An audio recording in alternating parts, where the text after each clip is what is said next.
Well, hopefully you've watched part 1 of the 769 Charlie Echo 4-cell video. We went over the internal cockpit and from there back to the tail. Tell you a little bit about this airplane.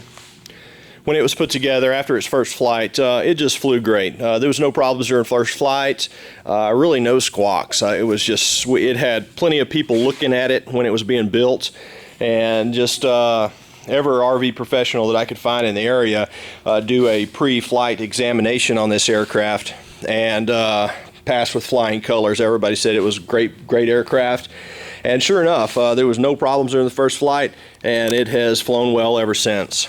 Talking to you a little about the wingtips here. At the time when I built this in 2008, the LEDs were just getting started, and they really didn't have any good options out yet. I've got the standard Whelen strobes in here, which they work great, but and they were probably brighter than a lot of LEDs, but if I was doing over again, I'd do it LEDs. But these work really well, and then standard Vans lights work well too on this. Wheel pants, they're in good shape, they're not broken up, as well as the gear leg fairings. And all your moldings fit really tight. I've molded in all of the gear leg moldings. They fit real tight, they flow. You'll look at this upper gear leg fairing, it fits well.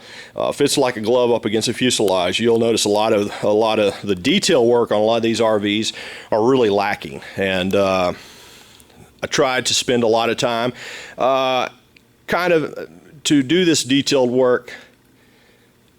The little things make the difference in a lot of these airplanes. For instance, like we were talking on the previous video, the canopy skirt fitting so well on this aircraft.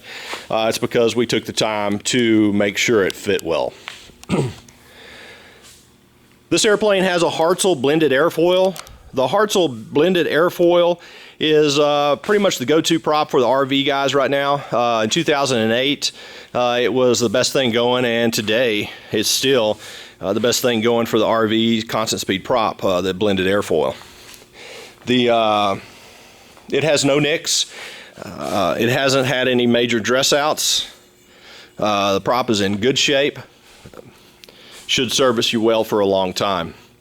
The engine is a ECI engine, which if you do some research on ECI, what it is basically a Lycoming clone, kind of like Superior. And there's a few others out there that are Lycoming clones. They're based in San Antonio, Texas, is where they're based. They actually do cylinders and things like that, certified work. It is 180 horsepower. Their designation is IO360A1N, I believe. It is fuel injected. If you call it an IO, make sure you stipulate that it's a parallel valve, because most of the time an IO is the 200 horse angle valve, but this is a parallel valved engine. The cylinders on this engine are nickel cylinders. The advantage of nickel cylinders, I've done them on this one and the next one I built, the RV10. The nickel cylinders, if it sits in the garage or in the hangar for a while and you neglect to fly it, the nickel cylinders are less likely to rust. So far, they've been good, strong cylinders for me. This engine was assembled in 2008, and today it still has 79/80 compressions. A lot of these cylinders are approaching 80/80, but I didn't figure anybody believed that, so I put 79/80. They're just tight, ready to go. I've never had any problems with them. The alternator is a plain power 60 amp alternator, more than enough amps to run everything on this RV8. And you'll see all the safety wiring on the Hartzell propeller is all there, and safety wire on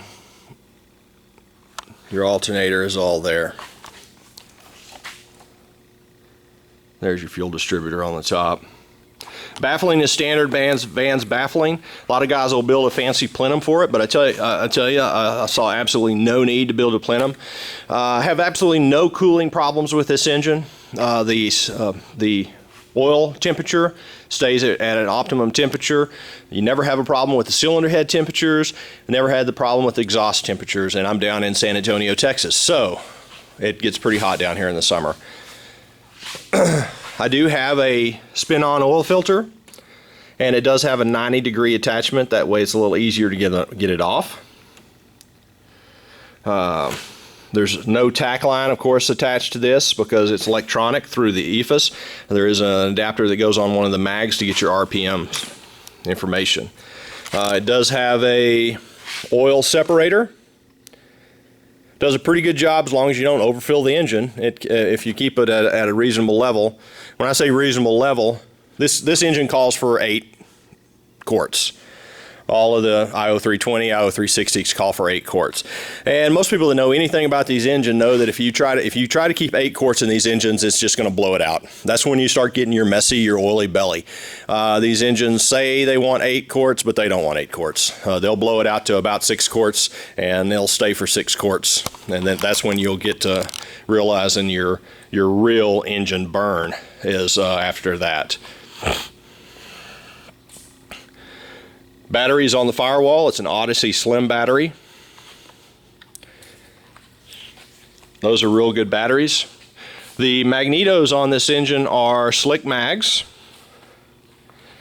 All the accessories and everything on this engine were new in 2008. Mechanical fuel pump. All of the cylinders do have probes in them to manage or to record temperatures, and all of your exhaust pipes have probes in them to record temperatures. If you'll notice, I do have the GPS antenna mounted underneath the cowling. A lot of people find that interesting, but it actually works really well. The fiberglass doesn't inhibit the signal a single bit.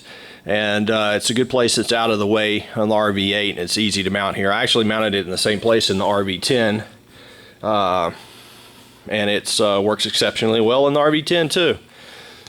One last thing, the air filter is a K&N air filter, and it mounts here in the front. It gets cleaned normally at annual, and you clean it with a special cleaner and re-oil it, and you put it back in. Well, that's about it for the RV8. If you have any other questions, feel free to look at my ad on Barnstormers or Trade a Plane. And my contact information are on both of those ads. A lot of people ask me why I'm selling this aircraft. I'm selling this aircraft because we now have 3 people in our family. The majority of our missions are traveling, and I do very little local flying.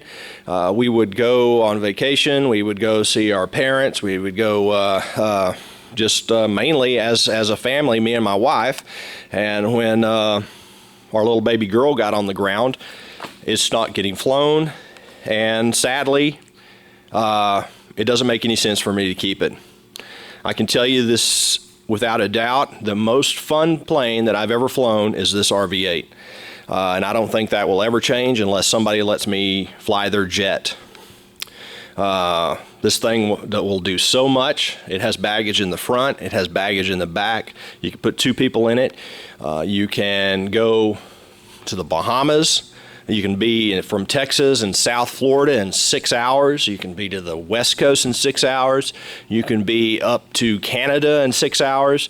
It's just a time machine, you know, anything you can. And also if you can get in it and do loops, rolls, hammerheads, anything, positive 6Gs, negative 3Gs is what it's rated for. Man, I tell you what, if you've never flown an RV8, you have no idea how fun this airplane is, and I will miss it.